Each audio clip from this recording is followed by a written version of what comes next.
नमस्कार, अमर उजाला .com देख रहे हैं आप। मैं हूं आपके साथ पल्लवी और इस वक्त मेरे साथ बहुत ही खास मेहमान जुड़े हुए हैं। लीगल एक्सपर्ट हैं शोनी कपूर। शोनी, आपका बहुत-बहुत स्वागत है। थैंक यू वेरी पूरी मच। दुनिया में इस वक्त एक मामला चल रहा है, वो मामला है अतुल सुभाष का। उसी बीच में एक और बात जो सबसे ज्यादा चर्चा में है, आपने देखा होगा सोशल मीडिया पर ट्रेंड कर रहा है, हैशटैग डिवोर्स, हैशटैग मेंटेनेंस और भी बहुत सारी चीजें। लेकिन इन सब के बीच में सबसे ज्यादा चर्चा हो रही है उस मेंटेनेंस की, जिस मेंटेनेंस का जिक्र अतुल सुभाष ने अपने सुसाइड नोट में किया था। तो चलिए आज इसी मेंटेनेंस पर बात करते हैं। सबसे पहले शोनी, मैं आपसे जानना चाहूंगी, मेंटेनेंस है क्या और ये कितना जरूरी होता है? देखिए पल्लवी, मेंटेनेंस जो है, जिसको गुजारा भत्ता हिंदी में आमतौर पे कहा जाता है कोलोकियल लैंग्वेज में, उसका मतलब ये होता है कि जब एक शादी टूटती है तो अधिकतर शादियों में पहले आदमी कमा रहा होता था, औरतें नहीं कमा रही होती थी। तो मेंटेनेंस का जो सबसे पहला लॉ आया था वो ये था कि कोई भी आदमी जो कमाता है वो अपनी बीवी, अपने बच्चों, अपने माता-पिता को असहाय नहीं छोड़ सकता है। उसे उनके लिए कुछ ना कुछ प्रोवाइड करना पड़ेगा, ठीक है? उसको मेंटेनेंस कहा गया। आज की तारीख में मेंटेनेंस जो है 4 सेक्शन में हिंदू औरत माँग सकती है। एक तो सीआरपीसी 125 जो ओल्ड था, जो अब नया बीएनएस में आ गया है, उसके अंदर माँग सकती है। दूसरा माँग सकती है वो डोमेस्टिक वायलेंस एक्ट के अंदर, तीसरा वो माँग सकती है हिंदू मैरिज एक्ट के अंदर कि जहाँ पे शादी तलाक का मुकदमा चल रहा है वहाँ पे, और एक Hindu adoption and maintenance act के अंदर माँग सकती है। तो इन 4 जगहों पे मेंटेनेंस माँग सकती है। मेंटेनेंस गुज़ारा भत्ता होता है कि मेरे पास मैं सक्षम नहीं हूँ अपनी अपकीप के लिए, अपना कमाने खाने के लिए, तो मुझे मेरा पति एक मुश्त या समय-समय पर हर महीने, हर तिमाही एक रकम दे, जिससे कि मेरा घर खर्च चल सके, जिससे मैं जी सकूँ, जिससे मैं काम कर सकूँ। पहले ये मेंटेनेंस जो है एक लिमिटेड होती थी, एक लिमिट होती थी कि इससे ज़्यादा नहीं हो सकती है, पर सुप्रीम कोर्ट ने कहा कि नहीं, जिस तरह से लड़की का ससुराल में वो रहती थी, उसी तरह की मेंटेनेंस उसे मिलनी चाहिए ताकि वो वैसे ही गुज़र-बसर कर सके। हुँ। अच्छा शोनी, एक बहुत इम्पोर्टेंट सवाल हो जाता है कि अगर जो सब जानना चाहते हैं, हमने भी बहुत सारे लोगों से बातचीत की, जो हम कमेंट्स इस वक़्त पढ़ रहे हैं अपने वीडियोज़ पर भी, लोगों का एक सवाल है कि जब एक महिला सफिशिएंट है, इनफ है वो अपना खर्च उठाने के लिए और वो जॉब कर रही है, तो फिर उसे मेंटेनेंस की क्या ज़रूरत है? बड़ा टची सब्जेक्ट है, क्योंकि अगर कोई लड़की काम कर रही है और उसकी इनकम सफिशिएंट है, उसके अपकीप के लिए, तो उसे मेंटेनेंस नहीं मिलनी चाहिए। पर कई बार क्या होता है कि स्त्री के साथ एक बच्चा भी होता है, तो उसे भी मेंटेनेंस, वो कहती है कि बच्चे के लालन-पालन के लिए मुझे मेंटेनेंस चाहिए। तो वो उसे कुछ कोर्ट ग्रांट कर देता है। वैसे तो होना ये चाहिए कि जो लड़की सक्षम है, जो लड़की पढ़ी-लिखी है, जो लड़की कमाती है, जो लड़की पहले काम कर रही थी, उसे मेंटेनेंस नहीं मिलनी चाहिए, उसे कमाना चाहिए और काम करते रहना चाहिए, उसे पति पर आश्रित नहीं होना चाहिए। हुँ, बिल्कुल, पति पर आश्रित नहीं होना चाहिए। अभी अतुल सुभाष के केस को ही देख लेते हैं। अतुल सुभाष का ये दावा था कि उनकी पत्नी उनसे 3 करोड़ रुपए बतौर मेंटेनेंस माँग रही है। क्या लीगली भी ये किसी तरीके से जस्टिफाइड हो सकता है? 3 करोड़ रुपए तो बहुत ही बड़ी रकम होती है। कोई आम इंसान जो नौकरी कर रहा है, वो 3 करोड़ रुपए कैसे दे पाएगा किसी को, अगर कोर्ट भी ऐसा ऑर्डर पास करती है तो? देखिए, इस केस के अंदर अगर मैं इस पर्टिकुलर केस की बात करूँ, तो जो मुझे बताया गया है कि अतुल की इनकम 84,000 रुपए थी, 84,000 रुपीज़ थी। हुँ, उसकी बीवी भी कमा रही थी, उसकी इनकम 60,000 रुपीज़ थी, 60,000 रुपया। उसको 40,000 रुपए की ऑलरेडी मेंटेनेंस लगी हुई थी, जो उसकी बीवी कह रही थी कि इसको बढ़ाया जाए। तो अगर ऐसी स्थिति में देखा जाए, उनका एक बेटा भी था, उनका एक बच्चा भी था, बेटा था या बेटी थी, ये मुझे ठीक से याद नहीं है। पर हुँ, ऐसी स्थिति में बेटा। अगर देखा जाए, अगर ऐसी स्थिति में अगर देखा जाए, तो अतुल के पास कुल मिला के 44,000 रुपए बचते थे और उसकी बीवी के पास 1 लाख रुपए बचता था। हुँ, ठीक है?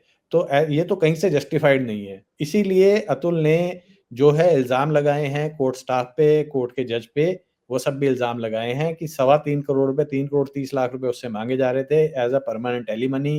घर बेच के हुँ। लाओ, दुकान बेच के लाओ, ज़मीन बेच के लाओ, डाका डाल के लाओ, कैसे मर्ज़ी लाओ। कई बार आपने हाई कोर्ट की ये टिप्पणी सुनी होगी, बेग बोरो स्टील। हुँ, आपको ये मेंटेनेंस का अवार्ड हुआ है, आपको ये देना पड़ेगा, बेग बोरो स्टील। तो उसी तरह की हुँ, कुछ डिमांड उसकी भी थी। मेरे को नहीं लगता है कि जो आदमी साल के करीब 10 लाख रुपए कमाता है, वो 3 करोड़ 30 लाख के लिए उसको 33 साल तो नौकरी करनी पड़ेगी, इतने पैसे देने हुँ। के लिए। क्या खाएगा, क्या कमाएगा, क्या बचाएगा, मुझे नहीं पता। पर इस तरह के जो एक्सटॉर्शन होते हैं, वो होते ही रहते हैं। आप पुलिस स्टेशन जाएँ, आप फैमिली कोर्ट जाएँ, मेडिएशन रूम जाएँ, आपको इस तरह की चीज़ें अक्सर सुनने को मिलती हैं। लड़कियाँ बिना सोचे-समझे कुछ भी डिमांड करती हैं कि मेरा पति क्या कर रहा है, क्या नहीं कर रहा। मैं अभी एक पिटीशन पढ़ रहा था, उसमें लिखा हुआ है कि मेरा पति एक सरकारी कर्मचारी है, किसी ने भेजी थी मुझे सोशल मीडिया पे हुँ, ही, और मेरा पति चूँकि मेरा पति सरकारी कर्मचारी है, उसकी जो मासिक आमदनी ₹34,000 है, मुझे 1 करोड़ रुपए की एकमुश्त मेंटेनेंस चाहिए। अब ये मुझे नहीं समझ आता, ये लालच है, ये बेवकूफ़ी है, ये क्या है?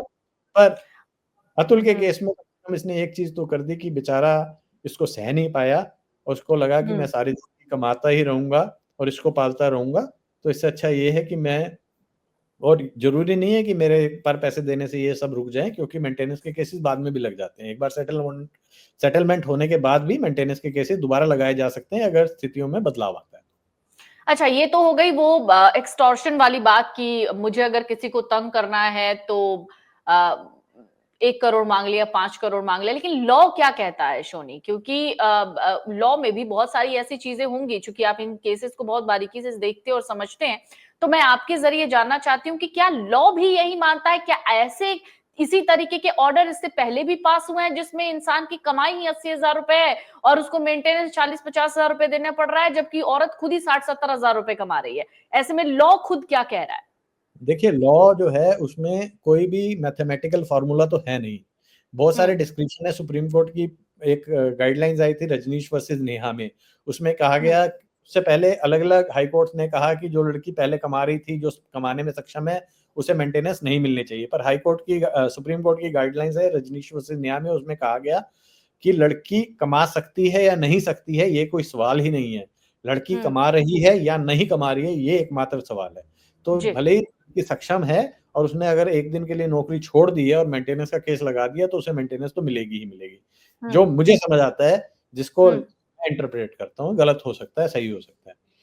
पर इसके साथ डिस्क्रिशन जो है ना, वो बहुत ज़्यादा है फैमिली कोर्ट्स के पास, मजिस्ट्रेट्स के पास, और वो कुछ गेस वर्क भी कर सकते हैं। इसके अंदर एक बड़ी ही अजीब-सी लाइन है जिसमें है कि future prospects of the husband.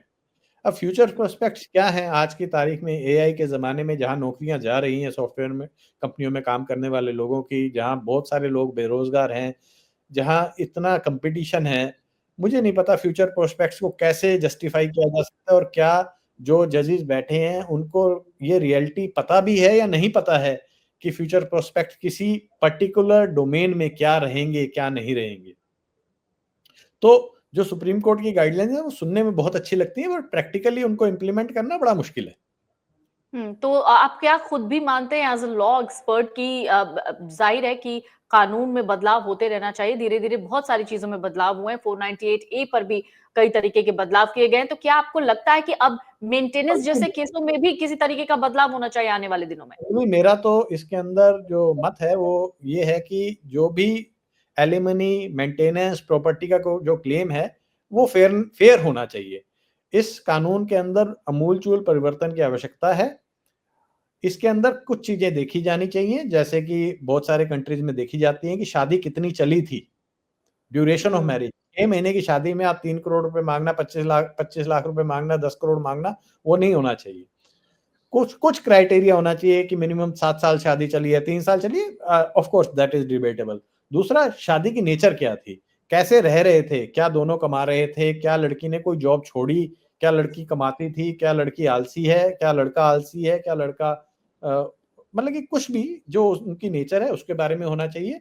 और उसके अलावा एक्सप्लॉइटेशन जो है, जो इसको लीगल एक्सटॉर्शन जो है, वो बंद होनी चाहिए कि मेंटेनेंस के नाम पर ऐसी कोई चीज़ नहीं दे देनी चाहिए कि जिससे कि लड़के को लगे कि मेरा तो सब कुछ खत्म हो गया, मैं तो सारी ज़िंदगी बस ये कमा के इसको ही देता रहूँगा, तो उससे अच्छा है कमाने का भी क्या फ़ायदा है, या अगर मैं नहीं दूँगा तो मैं जेल चला जाऊँगा, तो उससे भी क्या फ़ायदा है। कुछ मेजर्स आने चाहिए, कुछ स्ट्रिक्ट मेजर्स आने चाहिए, कुछ लॉजिकल मैथमेटिकल सा फ़ॉर्मूला भी होना चाहिए। ऐसा नहीं होना चाहिए कि, और मैं बहुत ही उससे कहता हूँ, तल्ख़ी से कहता हूँ कि अगर लड़की पढ़ी-लिखी है, ग्रेजुएट है, पोस्ट ग्रेजुएट है, इंजीनियर है, मेडिकल किया है, कोई प्रोफेशनल डिग्री ली है, तो क्यों घर पे बैठी है? अगर उसे घर पे ही बैठना था तो क्यों एक सीट बर्बाद करी, एक डॉक्टर की, एक इंजीनियर की, एक टेक्नीशियन की? कोई आदमी अगर वो जॉब करता, वो पढ़ाई करता, तो वो एक घर चला रहा होता। वो तुम्हारी तरह भीख नहीं मांग रहा होता एलिमनी की, पढ़ी लिखी होने के बावजूद। तो कुछ शोनी जी, एक आखिरी सवाल कुछ मेरा आपसे ये है। जी, आप पहले अपनी बात कंप्लीट कर लीजिए। जी।